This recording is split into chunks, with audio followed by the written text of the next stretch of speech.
youth, our mind needs to be reformed. Thank you, but Barry calls from Bori. Hello, Barry. Good evening. Yeah, brother, again, the of the press. I just want to find out how this river or Nigerian info, how they use for this training. All right, that's a good one. Nwala, do you have any idea how the youths were selected for the program? Well, like I said, I'm not the spokesman of the Ministry of Youth, but I just run into information. I know on WhatsApp there were some forms that were actually circulated on WhatsApp, and which had to do with this particular training. People filled the forms. Those persons within the age, because it's an age bracket thing, which I think is also a good idea, because I think from 18 to 35 years. Were the persons that were actually captured. So these forms were circulated for people to fill, and I think some persons were recruited from that. I think also faith-based organizations were reached, student groups and all that were also reached and all that. But majorly, I think the people that were basically reached were most organizations that deal with youth and young persons, basically. Now, one of the things I am also one of the reasons why I also feel that it will be difficult unless we eventually do it right now. It will be difficult to politicize what exactly is happening right now, is because it is not something that they are churning out money. You know, one of the things we do is we quickly, whenever it's an empowerment that they would go and share money, you see politicians bring in their loved ones, their wives, their children and everything, put their names there and all that, and it becomes like a political empowerment. But because this has to do with attitude, people will naturally run away from it.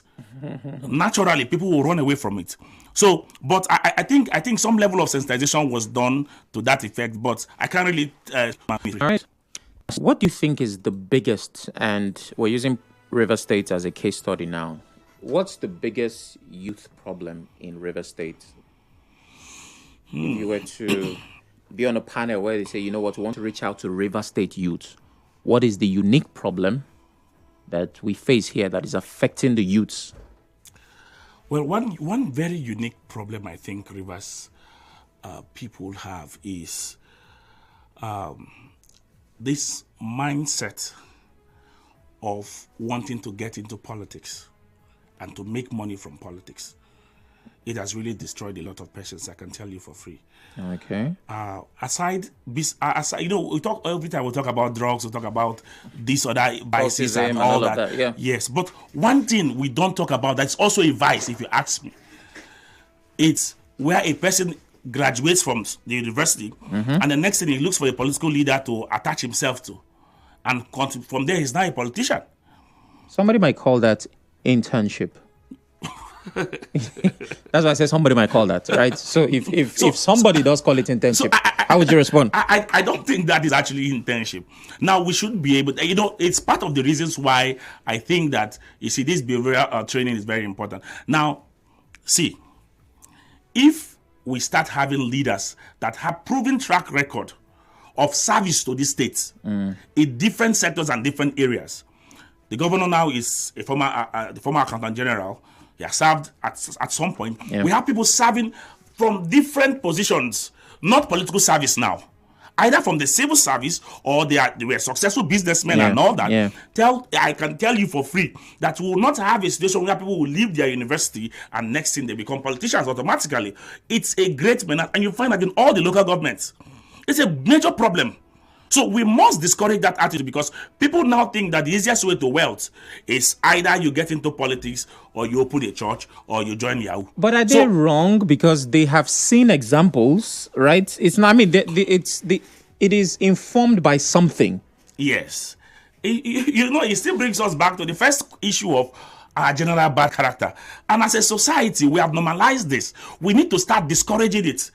And from how do you discourage it? You have to start training the mind of the person to believe that you can get into business and you can make money from doing business. But they need to see those examples as well. For example, right? If I have that mindset you just explained, I might be able to point to 3, 4, 5, 6, 7 politicians who I believe are established, who I believe are wealthy. And I say, you know what? I want to be like this man. So let me follow his path. Now, if you're saying no, look to the private sector, look to business, look to the corporate world.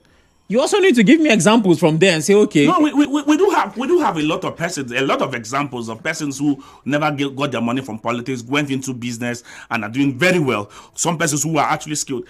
Some years ago, I actually raised up an issue on Facebook and I said, see, we are getting to a point where we will no longer have technocrats in Rivers State, or we'll get to get technocrats from other states to come help us get things done in this particular state. Because with this mindset of we have to be all in politics, and when we all get into politics, one of the problems we would face is you now employ incompetent people into certain, like some of the employments we saw recently. A lot of persons employed both as lecturers, as civil servants, and all that in different ministries, where a lot of them we know are actually incompetent.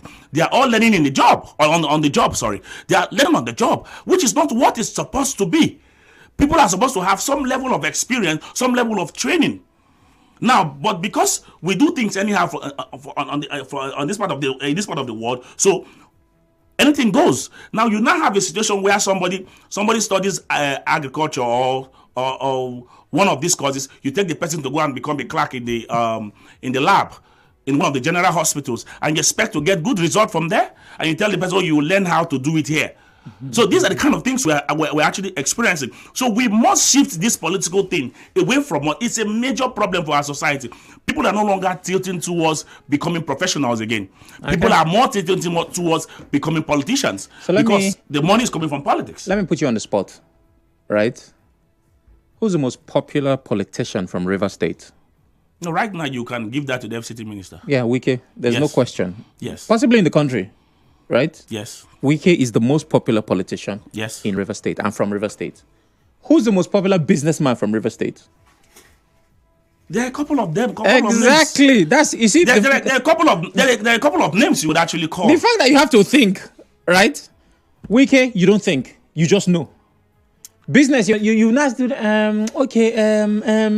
right, you might give me a name, Yes. but some thought would have. There was processing. You have to think about it and say, okay, which industry, so that tells you very clearly.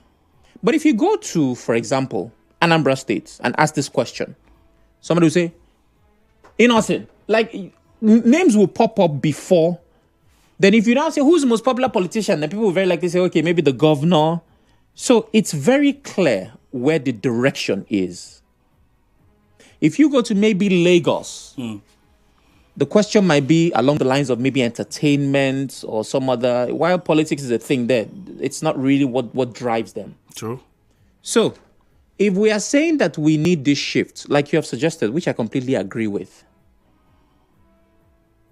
does it have to come from government? Government play a key role in trying to give us the type of society we desire. Okay. That is why the kind of leaders we have is also important.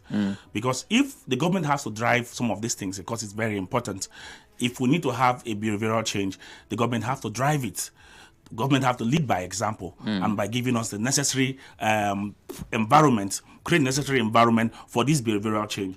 And if we're seeing government taking that particular lead at this point, then I think it is something that those of us who understand how important it is for our society will need to support it and to help push it through.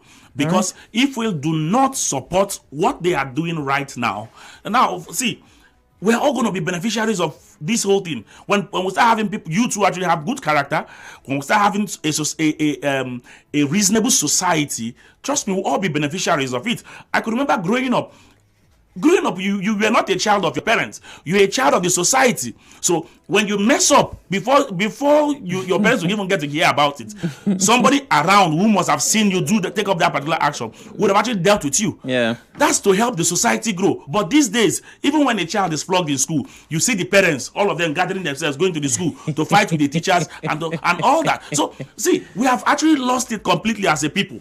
But we do not realize that because we think we are woke, we are wiser, we are smarter. And that's why when you read some of the opinions you find on social media, you ask yourself, where are these children coming from? All right. So let's go over to WhatsApp.